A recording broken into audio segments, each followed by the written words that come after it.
Hola mi gente bella, yo soy Marisabel Houston y esto es un nuevo episodio de La Clave Pop, el podcast en donde tú y yo conectamos a través de la música. Hoy me acompaña Macario Martínez, un joven mexicano que nos recuerda que los sueños se pueden hacer realidad con la magia de un clic. Comenzamos. Hola, soy Marisabel Houston y estamos en La Clave Pop, el podcast en donde tú y yo conectamos a través de la música. Esta conversación con Macario Martínez la grabamos en junio mientras giraba por México junto a Kevin Carr. Hoy la compartimos en un momento especial de celebración en su carrera, el lanzamiento de su álbum debut Si Mañana Ya No Estoy, un proyecto que habla de la memoria, de la impermanencia y del paso del tiempo. Seguro lo recuerdas por ese video viral en TikTok a inicios de año donde pedía al universo que la gente escuchara su música. Y Dios mío, vaya que se cumplió. En esta charla hablamos de ese instante que cambió su vida, del vértigo de volverse conocido de la noche a la mañana y de cómo transformó esa experiencia, esos ataques de ansiedad que le dieron luego de esta viralidad en TikTok, cómo lo convirtió en canciones que hoy están resonando en todo el continente. Antes de pasar a la entrevista, te invito a seguir a La Clave Pop en Spotify, YouTube, Apple Podcast, Amazon Music y todas las plataformas digitales. Y por supuesto, sígueme también en mis redes sociales en Instagram, TikTok y Facebook como @MarisabelHouston y en X o Twitter como @HoustonMarisabel. Estoy publicando análisis musicales y hace poco hice 2 videos sobre lo nuevo de Rosalía. Tienes que ir a las redes para verlo. Y si estás escuchando desde YouTube, hola, ¿qué tal? Espero que estés disfrutando esta experiencia de La Clave Pop y aprovechando, suscríbete, comenta, dale like y comparte. Así más gente puede descubrir estas historias. Ahora sí nos vamos directos a la conversación con Macario Martínez.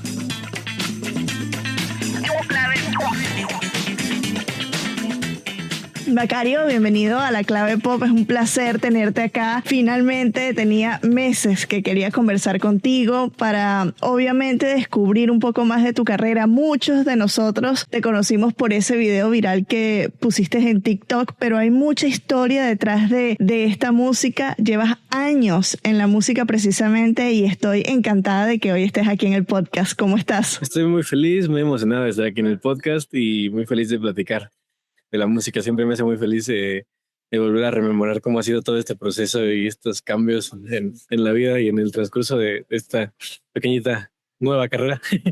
Pero... Sí, bueno, y estás ahorita de gira con Kevin Carr y tocaron anoche, ¿no? Entonces agradezco aún más que me estás tomando la llamada en medio de la gira porque entiendo, y además la hora es la mañana para ti, ya aquí es el mediodía en Atlanta, entiendo que la vida en el tour es cansada, así que aprecio mucho esta llamada. Vamos a comenzar por el momento viral, porque obviamente todos te conocimos o la mayoría te conocimos por ese TikTok que subiste y que tú lanzaste ese deseo al universo de que, bueno, mi deseo es que la gente conozca mi música y vaya que la conoció, ¿no? Sí, pues justamente ese video yo lo grabé en mi trabajo, digamos que escondidas porque no dejaban como que grabáramos, pero siempre me gustó grabar como videos o tapeces. Desde más chiquito el primer interés que tuve desde pequeño fue más en el video, la fotografía, la edición de video. Entonces en ese momento yo estaba en la escuela. Mientras yo estaba en la escuela, a la par de la escuela trataba de sacar proyectos como de cortometrajes con mis amigos, así independientes. Invertía como lo poquito que tenía, lo invertía como en mi primera cámara fue una Canon T1i, me costó como 1,500 usada y así, ¿no? Y con eso empecé a hacer mis cortos y mis videos y aprender a editar con programas y todo eso.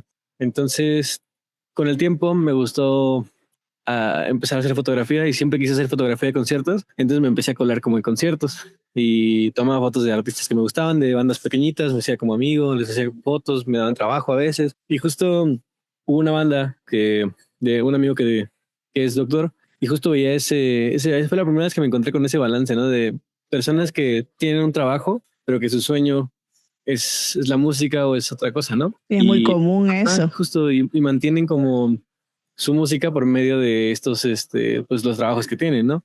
Y justo uno de ellos, él me inspiraba a hacer mi primera canción en 2019 que se llama Adiós, que es una canción que grabé con mis manos libres y una compu que tenía en ese momento. Y la subí y tuvo mucho apoyo por parte de mis amigos y mi círculo de amigos que había hecho durante el tiempo atrás, pero eso me llevó a hacer mis primeros shows con mis amigos caseros, y desde 2019 estoy haciendo muchos shows con amigos en circuitos locales de la ciudad. Eh, Después quise empezar a hacerlo de mi disco y ya tuve que vender mi equipo de video y mis cámaras y todo para pagar lo del estudio, pagar todo eso. Y es un disco que he venido grabando desde hace como 2 años más o menos.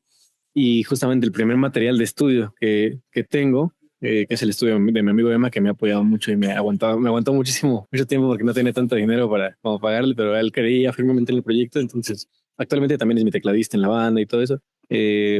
Justo en diciembre de 2024 grabamos 2 canciones que queríamos que salieran ya, ¿no? Porque no sé, sentir esa emoción de que ya quiero que salga algo bien, algo de estudio, ¿no? Porque todo lo que tenía antes es casero, es hecho por mí en mi casa, con equipos que yo tenía. Eh, Y la producción también tuya. la producción es mía, mi entendimiento, de muchas otras producciones que ya había como intentado hacer y que me habían salido mal y ya por fin salían bien algunas cosas, ¿no? Y, y eso, el sencillo doble que salió se llama Nuestra casa en el mar, diagonal Soñar Lindo Corazón, o Soñar Lindo Corazón, diagonal Nuestra casa en el mar, y son dos canciones. Justo las sacamos el 10 de enero, pero para esto pues ya no estaba en la escuela, ya estaba trabajando, siempre desde 2020 aproximadamente, que fue la pandemia.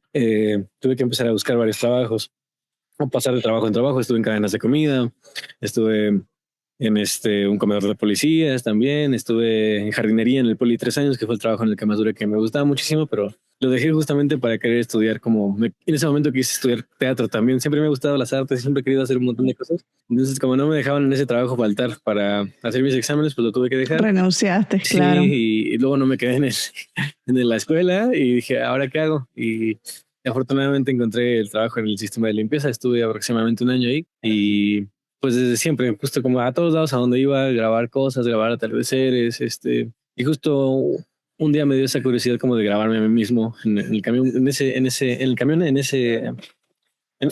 trayecto justo que es de Mariano Escobedo a la Estela de Luz en la Ciudad de México sobre Avenida Reforma, que era siempre mi favorito por cómo justo a esa hora que pasábamos se estaba como saliendo el sol y los edificios se veían así, las luces. Sí, súper cinematográfico Sí, todo. justo. Y entonces creo que ese video al final, pues fue pura curiosidad. De hecho, o sea, lo hice inclusive por pura curiosidad, pura curiosidad porque tenía mucho tiempo que no editaba videos así como en edición y todo eso. Y abrí TikTok, abrí el editor de TikTok y dije, ¿cómo será como hacer un TikTok? Porque tenía mucho igual que no hacía en TikTok y ha cambiado mucho la plataforma desde entonces. Y me dio curiosidad de editarlo y lo edité justo con mi canción, ¿no? Y justo en los momentos donde cambia, creo que fue el punto máximo en donde puede demostrar como las cosas que he aprendido en el pasado, ¿no? De edición de video, de todo eso. Y pues afortunadamente pasó lo que pasó y ahora estamos por acá. Despegó. Qué increíble, ¿no? Obviamente uno cuando postea algo en redes sociales, uno tiene la esperanza de que alguien lo vea, pero cuando se vuelve viral es muy abrumador al mismo tiempo, ¿no? ¿Cómo tú lidiaste con esta carrera incipiente tuya? Mucha gente comentando, mucha gente compartiendo tu música, que finalmente ya la gente la estaba escuchando, porque imagino que lo que han sido estos meses han sido muy, o sea, de aventura, pero también abrumadores, ¿no? Porque es todo como que muy rápido. Sí, justo los primeros días, las primeras notificaciones que empezaron a llegar fue una bomba. O sea, poco a poco era muchas cada vez más. Primero 100, luego 200 y de repente cada segundo no dejaban de llegar notificaciones. Mínimo que 500 cada segundo, ¿no? Y fue demasiado. El celular casi me explota, ¿no? Al principio me emocionó muchísimo, pero no sabía qué seguía, no era como un momento de cambio exacto, como de, ¿y ahora qué hago? Yo tenía que seguir trabajando, estaba en mi trabajo, duré todavía una semana más aproximadamente ahí en mi trabajo, pero después me empezó a dar mucho miedo porque no paraban, o sea, pasó buena semana, no paraban las notificaciones, no paraban. Y llegó un punto en el que hubo una noche en el que me dio mucho, no sé si fue un ataque de pánico, de ansiedad, no sé qué, pero no pude dormir nada. Nada. Solo estaba viendo cómo digo, ¿ahora qué hago? Y ya me reconocen mis vecinos, ya vecinos que nunca me habían hablado en la vida, ahora ya saben que soy yo. Se te acercan, claro. ¿No? Y también como que saben dónde vives, no todos son buena onda, entonces empieza ese miedo de mi familia, ¿sabes? Y no sé, tuve que, desde el día 1 me ocupé porque tenía que resolver muchas cosas sobre pues registros que no tenía todavía tan en regla, muchas cosas que tenía que tener listas. Registros de la música, De dices la tú. música, sí, tenía algunas canciones que todavía no estaban en registro en ese momento y pues me llevó mucho miedo, ¿no? Y dije, no tengo que ir ya. Que te la roben, claro. Y me puse a investigar y a aprender cómo hacer los registros y todo. Y ahí estaba yo 6 de la mañana en el café internet imprimiendo, haciendo discos, pegando. Y la pasé casi una semana así en el Indautor y a la par, pues mantenerlo de redes, mantener como seguir haciendo contenido. Que tú lo hacías todo solito, ¿no? Sí, fue todo yo solito esa semana, sí. Pero al final después ya fue más difícil porque se empezaron a acercar muchísimas personas. Ya pues se acercaron todas las disqueras, todos los managers sabidos y por haber. Pero la ventaja, creo, aquí era que años atrás yo había estado tomando fotos en conciertos y ubicaba quién era cada persona, ¿no? Entonces era como de, yo te conozco y sé que fuiste mano con tal persona, ¿no? Y era como, no, espera, cuidado. Entonces traté de mantener todo con mucho cuidado porque sí, no sé, ahorita me siento muy bien, estoy muy bien. Llegué a un lugar donde me cuidan muchísimo, afortunadamente, pero hubo muchos momentos en los que estuve a punto de a lo mejor tomar decisiones que no hubieran sido tan correctas o tan beneficiosas para mí. Lo que me ayudó mucho ahí fueron otros artistas que me escribieron. Eso fue bien bonito, que me escribieran como, oye, ten cuidado con esto, oye, no quiero que te pase lo que a mí me pasó con alguna disquera o con esto, con esta persona. Entonces como que fue un momento de cambio muy fuerte porque aparte tenía que pues seguir encontrar qué iba a hacer, ¿sabes? Cuando era Claro, porque hay que pagar las cuentas, el alquiler, sí, etcétera, ¿no? En esos días era cada decisión que tomaba sabía que era una decisión para mi vida entera, ¿sabes? Como una decisión importante que podía cambiar para forma positiva o negativa el rumbo de lo que siguiera. Entonces sí fue algo difícil. Y a la par tenía que estar en radio porque me habían invitado a que la radio, que tal lado. Entonces corrí para allá, corrí para acá. Fue una locura, totalmente. No sé, tú qué. ¿Cómo te protegiste emocionalmente? Porque, a ver, te entiendo completamente el ataque de ansiedad que te puede dar y en qué momento dormías, o sea, cómo fue, ya olvidemos al artista, el Macario, ser humano, el hombre, ¿cómo lidiaste todo eso? ¿Cómo lograste balancear, si es que lograste balancear todo lo que es las necesidades del ser humano con ahora toda esta nueva fama que nació? La primera semana sí fue difícil. Esa noche que no pude dormir, me fui a quedar a casa de mi mamá mejor porque como se me sentía protegido así. Claro. Y me decía, ya, cálmate, ya, tranquilo, no va a pasar nada, tranquilo. Y era como, ok, bien. Y como que siento que me rodeé un poco de lo poquito que podía estar cerca de mi círculo de apoyo de amigos más cercanos, mi mamá. Aunque no podía verlos, pasaron como 2 semanas hasta que volví a ver a mis amigos y les dije todo lo que había pasado y les conté, porque toda esa semana me puse a chambear, básicamente nada que todo. Claro. Te ocupaste, sí.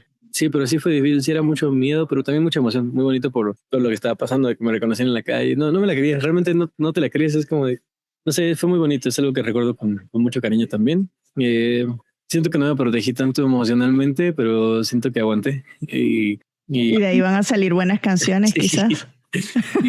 Y ahora pues trato de protegerme ya más emocionalmente, sobre todo porque han ido cambiando las cosas. Digo que al principio todo era mucho apoyo, después hubo cosas como de hate y cosas así. ¿Qué ha cambiado, Macario? De mi vida antes a la vida de ahora, pues sí que todo el mundo me conoce.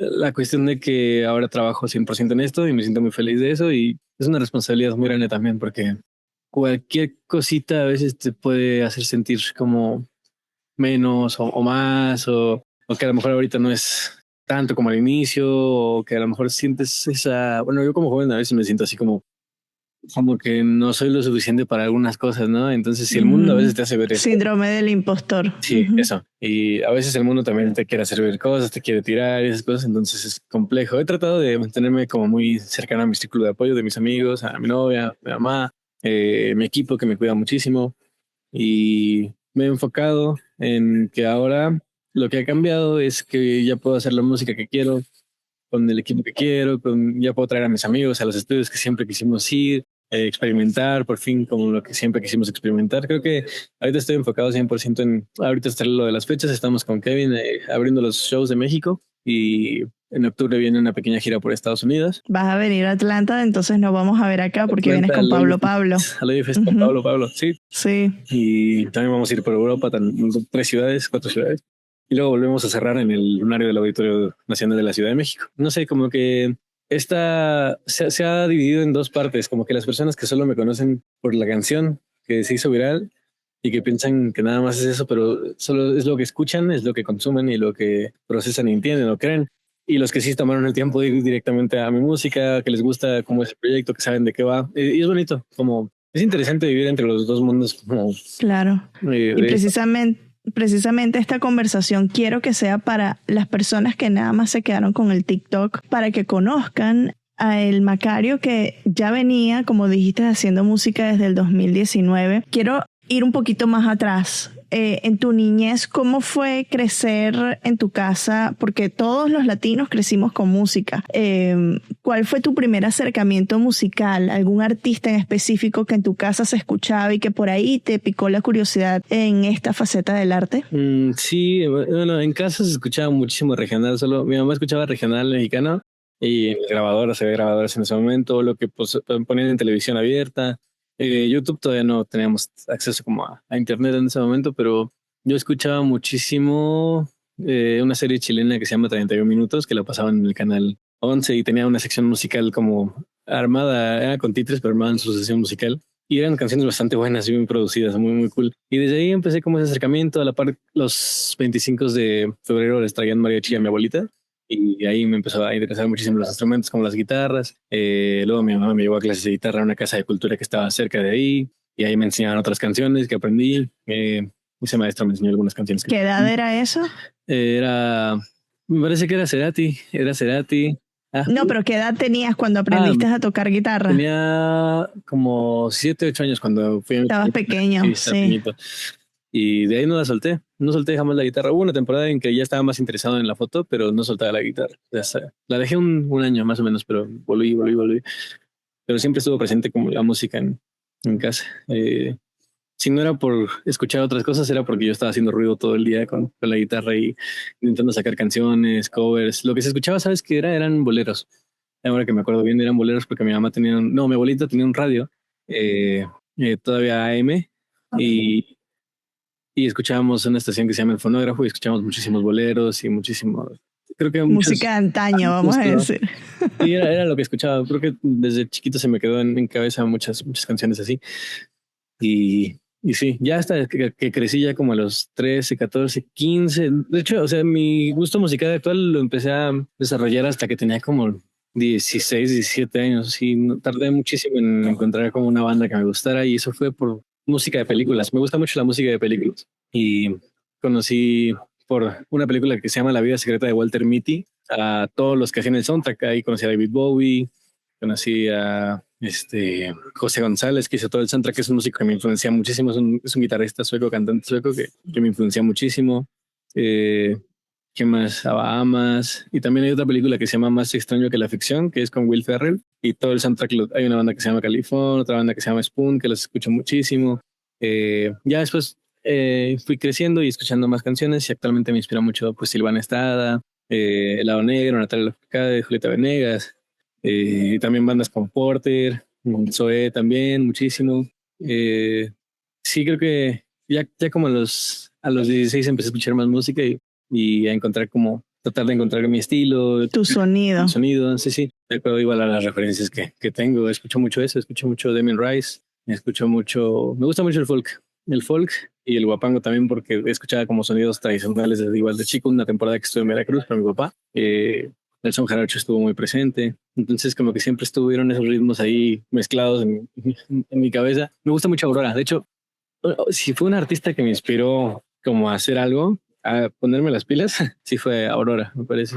Encontré una sesión de KXP de ella y me voló la cabeza esa sesión. Y me gustó mucho su música y su concepto. Y justo fue una canción que se llama Running with the Wolves, corriendo con los lobos o algo así, que vi cómo hacían como este tipo de performance a la vez, que cantaba increíble. Y dije, algún día yo quiero... Muy teatral. Ajá, sí, dije, yo quiero hacer eso algún día. Digo, todavía no lo hago, no soy muy teatral ni mucho movimiento, pero sí el transmitir lo que hace a la forma en la que canta.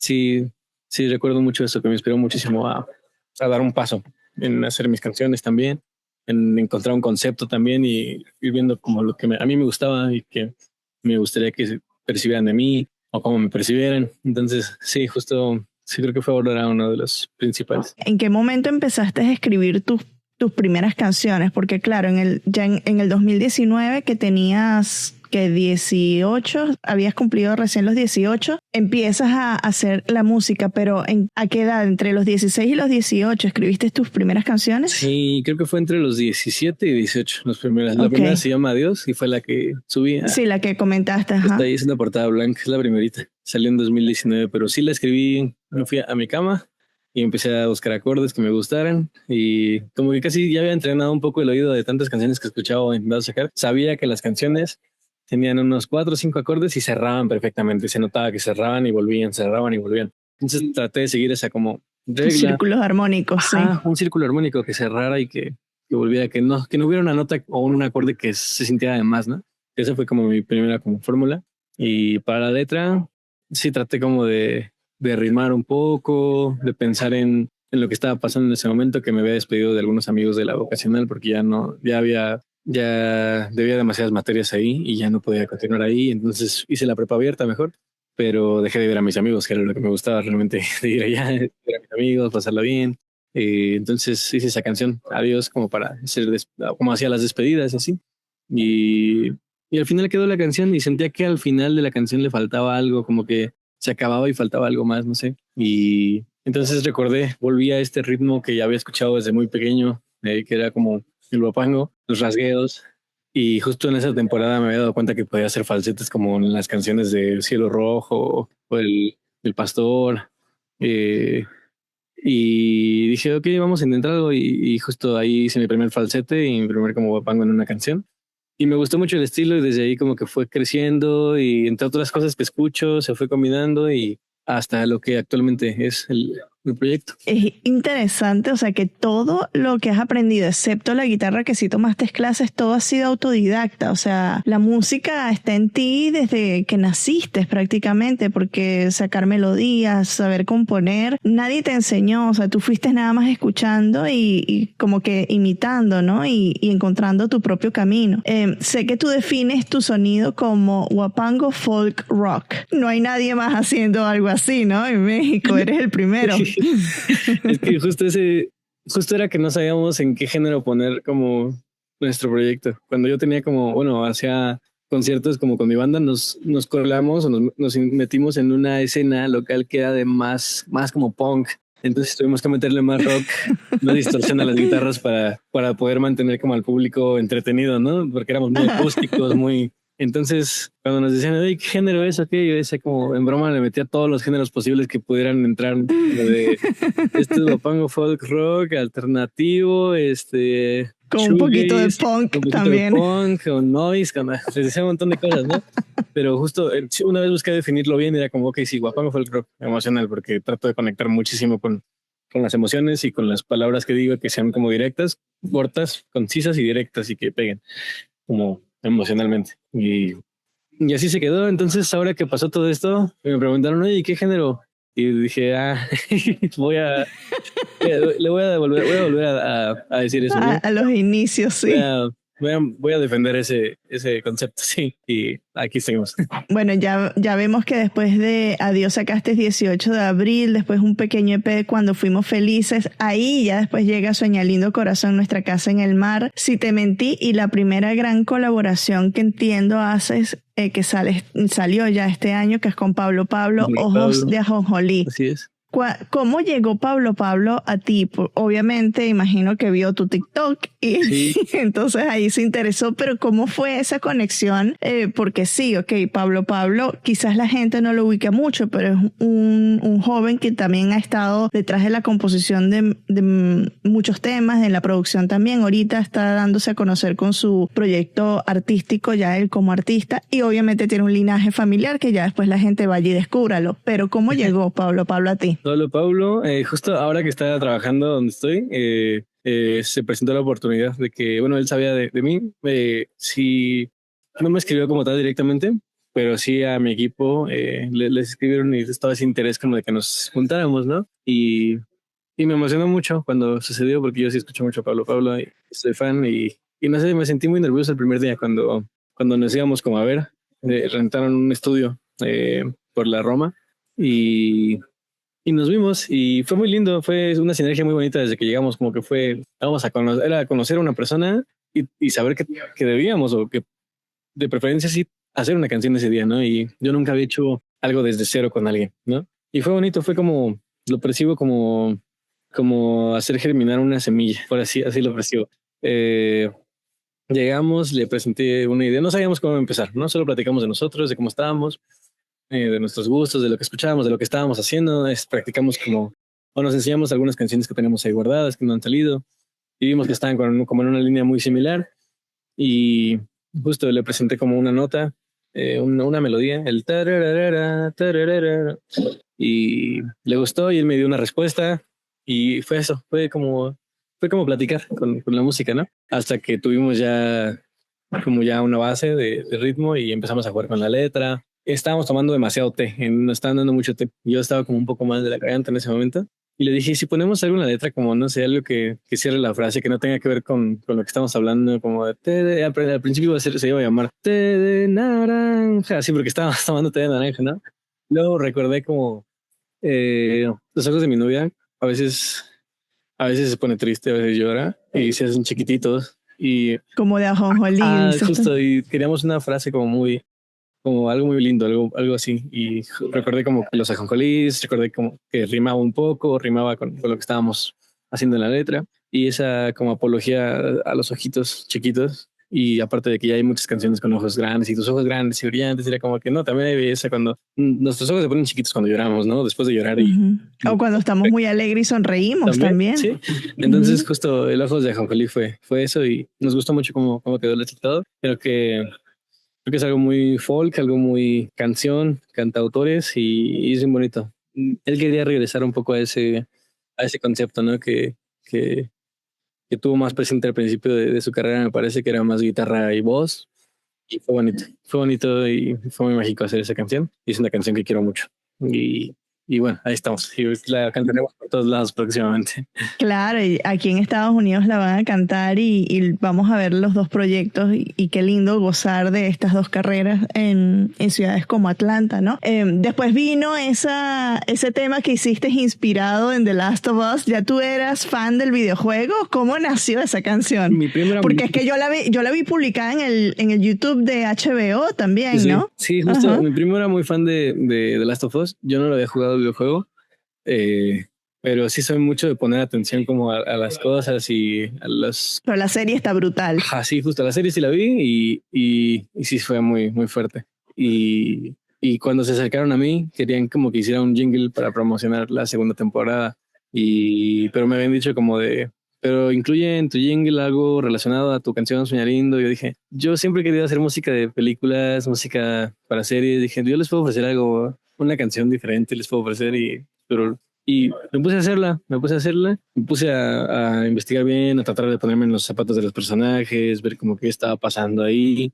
Y fue como hice la canción y se las presenté y les gustó mucho, no le cambiaron nada, respetaron la idea y creo Wow. que nos salió bastante bien a los dos. Y bueno, fue como un golpe muy fuerte también de vistas y de todo. Creo que a muchas personas les gustó mucho y lindo porque llegar como a la comunidad de las personas que juegan videojuegos y que tengas su respeto, ¿no? Y que lo hiciste bien, es como de, pues muchas gracias, ¿no? Sí, y además una comunidad muy grande y muy pasional. Sí, sí. Y los videojuegos tienen, y no sé si eso también es un sueño tuyo, componer algo para un videojuego, porque Increíble. los videojuegos, Final Fantasy tiene una banda sonora espectacular. Hay videojuegos que tienen bandas sonoras preciosas, ¿no? Sí, me gustaría hacer música para videojuegos y para películas. Creo que sería un sueño más que tengo. Bueno, ya empezaste para una serie. Hicimos para una serie y sí quiero hacer un soundtrack de una película, porque así fue como empecé en la música, viendo el soundtrack de La vida secreta de Walter Mitty, que hizo José González, que es básicamente él con la guitarra así tarareando y no sé, se me hace una joya ese soundtrack de esa película y el hacer algo así también sería algo que me haría sentir muy, muy feliz. ¿Qué viene ahorita? Tú estás trabajando en un disco, porque obviamente, ok, tienes estas canciones, pero imagino que la gente cuando van a los shows tuyos tienen mucha curiosidad de escuchar más música. Hay música que seguro ya está lista y no has lanzado, pero ¿cuál es este camino que viene para Macario en el resto del 2025? Sí, justo eso que mencionas es muy lindo porque justo ahora con los shows de Kevin y en general cuando hacemos shows, por ejemplo en el Vive Latino, todo eso, todas las personas que iban justo van con la expectativa de escuchar qué más hay, ¿no? Entonces, pues sí cantamos varias en el show, cantamos aproximadamente, ahorita estoy tocando 10 canciones con lo de Kevin y todos se van felices. Bastante. Y todos se van felices, pues todo lo que tengo en Spotify en versiones como pues, actuales y bien, se escuchan bien en vivo. Y canciones que me he sacado también toco dentro del setlist actual. Y las personas se van muy felices, muy sorprendidas. Creo que es lo que me gusta mucho. Me reciben muy bonito en los shows de Kevin. Terminan prendiendo sus luces y todo. Y es un sueño. Pues ya vi las fotos que publicaste en tu Instagram y además un cartel que lo estaba buscando ahorita en el teléfono que dice Kevin y Macario, vengo desde Japón para verlos. Fue impactante ayer. Eso fue muy bonito. Siempre me ha llamado la atención cómo puede haber personas en este momento en otra parte del mundo escuchando algo que yo hice alguna vez, ¿no? Y es bonito porque yo fui esa persona en algún momento. Yo iba en un camión en la madrugada viajando a algún lado, escuchando música de un artista y sintiendo algo y preguntándome, ¿sabrá esta persona que yo estoy en este rincón del país a mitad de la noche escuchando sus canciones, ¿no? Y es como muy bonito. Eso siempre es algo que voy a pensar mucho y voy a creer mucho. ¿Y qué viene para el proyecto? Pues justo ahora que pasó todo esto se nos dio la oportunidad de mejorar muchas cosas que teníamos grabadas del disco. O sea, al Desierto Casi Estudio, que es un estudio que está aquí en Ciudad de México, que es en la parte como boscosa de la Ciudad de México, a mitad del bosque. Sí, ya he escuchado de Jimena Sariñana, creo que me comentó de ese estudio que es mágico. Es mágico, sí, totalmente mágico. Y pudimos grabar ahí cosas, guitarras, voces. Y estamos trabajando en terminar el disco. Y nuestro primer sencillo que salió, que se integró, porque no era parte del disco, fue Si te mentí, se integró al disco, gracias a lo de Last of Us. El segundo que sigue se llama Estrellas y va a salir en agosto, los primeros días de agosto. Es una canción que quiero mucho, que me ha acompañado desde 2019. Igual fue la segunda o tercera canción que escribí y la guardé siempre. No quise grabarla nunca porque sabía que merecía una producción muy, muy bonita. ¿Y de esa canción cambió algo después de 6 años o no? Pude grabar lo que tenía en mente que quería. Los violines y lo anda como de vientos y todo eso. Pero de la letra íntegra. Sí, íntegra. Eso es bien bonito, me parece bonito que sea la letra íntegra de las canciones y la melodía. Sí, total. ¿No? Es algo que cantaba una y otra vez hace muchísimos años, ¿no? Y que haya estado guardada por tanto tiempo y que pronto pueda ver la luz como siempre la soñé y la escuché aquí, es algo muy bonito. En las fotos que publicaste del show de anoche, este show fue el de León, Guanajuato, en México, a mí me llamó mucho la atención la presencia del teléfono al lado del micrófono. ¿Qué tiene que ver eso? O sea, para la gente que quizás ve la foto, ¿qué historia hay detrás? Ese teléfono, más allá de hacer alusión a que por ejemplo, Sueña Lindo la hice en una llamada por teléfono, ¿no? Más allá de eso, ese teléfono funciona, está intervenido para que el sonido que salga hacia afuera. Es un recurso de producción. Sí. Suena así y le ponemos eco y digamos mucho, las personas se emocionan muchísimo con eso. Pero es un recurso y también creo que se ve muy lindo, se ha visto muy lindo en las fotos. Sí. Justo vi una historia y parece como los visuales de atrás de la pantalla estaban en blanco y negro y parece como una película de cine de oro, de época de oro del cine mexicano, ¿no? Y me gusta mucho el recurso, pero también me gusta mucho usarlo musicalmente. Justo en mi show solito trato de llenar esa falta que a veces hace mi banda, porque los extraño mucho a veces y no han sido shows como con ellos ahorita. Entonces trato de llenar con cosas como creativas y así, y justo toco las canciones, canto, de repente hago ese efecto con eco y un montón de cosas y efectos, juego con una pedalera que tengo. Ayer fuimos a una tienda y encontramos una armónica y le metía una rolita, una armónica en una parte. Y me gusta mucho eso, me gusta mucho experimentar con los sonidos y jugar mucho y que sea un show como que recuerden. Muy, muy lindo, con mucho cariño. Para el show, para Estados Unidos. ¿Por qué rojo el teléfono? El teléfono es rojo. A mí me llama la atención por esto. Mucho... En las redacciones que yo trabajé, porque yo soy periodista y trabajé en CNN anteriormente, y en las redacciones de los medios siempre hay un teléfono rojo que es el que avisa de las tragedias mundiales y todo. Entonces, cuando llaman a ese teléfono rojo, uno se pone a temblar como periodista porque ahí se nos viene una cobertura que no vamos a dormir. Para ti, ¿qué significa el teléfono rojo? ¿Por qué rojo? Creo que no sabía, por ejemplo, eso. Que me cuentas, pero creo que es una alusión también bonita de que, bueno, mi música creo que la percibo yo o quiero yo que sea como un abrazo para las personas que la están pasando difícil, para estas situaciones, ¿no? Que suceden a veces en el mundo, que están cosas que están pasando negativas. Creo que lo definiría como un abrazo, en lugar de que sea una llamada como que te meta miedo, que te meta de emergencia, sino que algo que te dé calma, que cambiar un poco eso, a lo mejor, que sí, que lo asocies. En lugar de emergencia, el maca, ¿no? O el maca, claro. O sí. No sé, creo que es otro, por otro lado es eso. Y pues la llamada de la canción, ¿no? Que era como una llamada de calma y que se me era bonito y todo eso.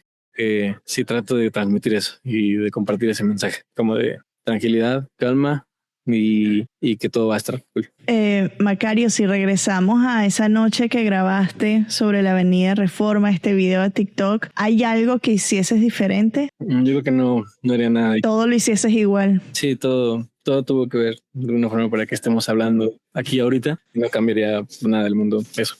Te mando un abrazo, Macario. Gracias por hacer tiempo para este episodio. Abrazo de vuelta. Gracias, fue muy lindo platicar.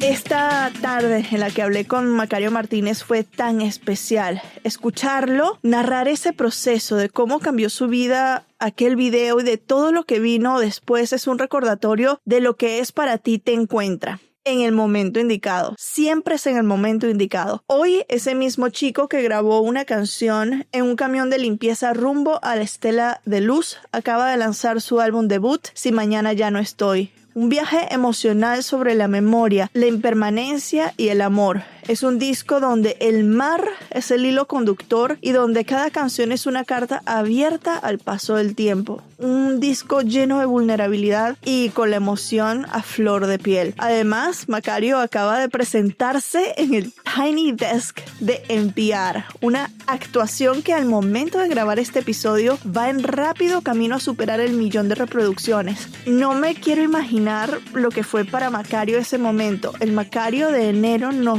no podía, y en sus sueños más guajiros, como decimos en Venezuela, o sea, en sus sueños más the wildest dreams, en sus sueños más locos, no se podía imaginar que ese video en TikTok lo iba a llevar hasta el Tiny Desk de NPR, una de las esquinas musicales más prestigiosas del mundo. Y justo acaba de cerrar también su primera gira por Estados Unidos, con paradas en Los Ángeles, Brooklyn, en Atlanta, como escucharon acá en el episodio, en Chicago y en otras ciudades más. Si aún no has escuchado Si Mañana Ya No Estoy, corre a hacerlo y hazlo con una cajita de Kleenex porque seguro vas a llorar. Y recuerda, cada semana en La Clave Pop te traigo conversaciones honestas, auténticas y profundas como esta, con Macario, con los artistas que están marcando el presente y el futuro de la música. Yo soy Marisabel Houston y esto fue La Clave Pop, conectando a través de la música. Te mando un abrazo apretado, un apapacho pero grandísimo.